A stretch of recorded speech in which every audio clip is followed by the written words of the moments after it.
দাবি আমাদের সম্পূর্ণ আমাদের সাথে বৈষম্য করতেছে, আমাদের সাথে প্রতারণা করতেছে, তারা আমাদের নিয়ে ব্যবসা করতেছে, বাণিজ্য করতেছে। আমরা শিক্ষা নিয়ে বাণিজ্য চাই না। আজকে দেখেন, আমরা আজকে এই রাস্তা ব্লক করছি বা আমরা মহাখালী ব্যারিকেড করছি, এটা শুধু আজকের জন্য না, আমরা দীর্ঘদিন ধরে বিভিন্ন পদক্ষেপ নিতে আজকে এখানে আসছি।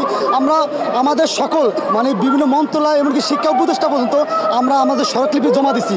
আমরা আমাদের তিতুমির বিশ্ববিদ্যালয় কেন চাই, আমরা সকল যুক্তিকে আমরা তাদেরকে বুঝাতে চাইছি, কিন্তু আমরা আজকে বুঝাতে ব্যর্থ হয়ে বা তারা বুঝতে পারে না বলতে আমরা আজকে রাস্তায় আসছি। আমরা জানি যে আজকে হয়তো রাস্তা দাঁড়ালে জনদুর্ভোগ হবে। আমরা জনদুর্ভোগ করতে আমরা একটু চাই না, কারণ আমরা কাদের জনদুর্ভোগ করবো? কারণ তারা আমাদের ভাই, তারা আমাদের বাবা, তারা আমাদের মা।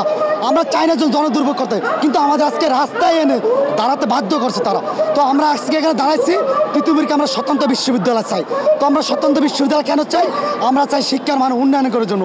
যেমন বিগত ফ্যাসিস্ট সরকার থাকতে হাসিনা 2017 সালে ঢাকার প্রাণকেন্দ্রের 7টা গুরুত্বপূর্ণ কলেজকে দাবির অধিভুক্ত করা হয় শিক্ষার মান উন্নয়ন করার জন্য। কিন্তু আমরা দেখছি বিগত কয়েক বছর যাওয়া সত্ত্বেও কোনো শিক্ষার মান হয় নাই, আর আমাদের অবনতি হয়েছে। যেমন আমরা কিছুদিন ধরে আমাদের বাকি 6টা কলেজ তারা অধিভুক্ত বাতিল চাইতেছে। আমরা একমাত্র তিতুমির কলেজ আমরা অধিভুক্ত বাতিল চাই, প্লাস আমরা তিতুমির এককভাবে একটা স্বতন্ত্র বিশ্ববিদ্যালয় চাই। তো সেক্ষেত্রে আপনারা স্মারকলিপি জমা দেওয়ার পর কি আশ্বাস পেয়েছেন বা কি বলা? সবসময় মিথ্যা আশ্বাস দেওয়া, আমাদেরকে সবসময় মিথ্যা আশ্বাস দেওয়া হয়েছে। যেমন আমাদের আন্দোলনটা আজকে 24 সালের না, আমাদের এটা 1997 সাল থেকে আমাদের বড় ভাইরা করতে করতে আজকে এই পর্যন্ত আসছে। তো আমরা বিভিন্ন সময়, যেমন 2005 সালে জগন্নাথ বিশ্ববিদ্যালয় যখন বিশ্ববিদ্যালয় হয়, তখন আমাদের তিতুমিরও বিশ্ববিদ্যালয় আন্দোলন করা হয়, কিন্তু বিভিন্ন রাজনৈতিক কারণে, বিভিন্ন ষড়যন্ত্রের কারণে আমাদের বিশ্ববিদ্যালয় হয় না। আমরা আজকে 24 সালে এসে আমরা আমাদের একটা নতুন বাংলাদেশ, আমরা আজকে ফ্যাসিস্ট মুক্ত হয়ে আমরা আমাদের স্বাধীনতা পাই, আমরা আজকে নতুন সরকারের কাছে, আমাদের নতুন উপদেষ্টার কাছে আমরা আমাদের দাবি তুলে ধরতেছি। আর আপনি বুঝতে পারেন যে এতগুলো লোক, এতগুলো ছাত্র একটা যৌক্তিক দাবি নিয়ে আসছে। তো যৌক্তিক দাবি না আসলে কখন এতগুলো ছাত্র রাস্তা নামতো না। তো সবার বুঝতে হবে এটা আমাদের একটা যৌক্তিক দাবি, এটা মহাখালী এসে বুঝতে হবে।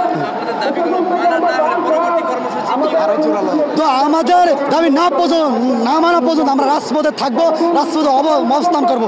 কেননা এটা আমাদের সাথে বৈষম্য করেছে। তো আপনাকে একটা প্রমাণ থেকে তৈরি, যেমন আমার কাটে আছে 2026 সালে আমার অনার্স কমপ্লিট হওয়ার কথা, কিন্তু কিছুদিন পরে 2025 সাল, কিন্তু আমি এখনও অনার্স ফার্স্ট ইয়ার আছি, এখন আমি অনার্স ফার্স্টে পরীক্ষা দিতে চাই না। যেমন ন্যাশনাল ভার্সিটিতেও আমরা দেখছি ফার্স্ট ইয়ার একদম শেষ, কিন্তু 7 কলেজ দাবি এখনও আমাদের পরীক্ষা নেয় নাই। তো দাবি আমাদের সম্পূর্ণ আমাদের সাথে বৈষম্য করতেছে, আমাদের সাথে প্রতারণা করতেছে, তারা আমাদের নিয়ে ব্যবসা করতেছে, বাণিজ্য করতেছে। আমরা শিক্ষা নিয়ে বাণিজ্য চাই না। আমরা আজকে বিগত অনেক দিন যাবৎ আমরা এই আন্দোলনটা চালিয়ে যাচ্ছি।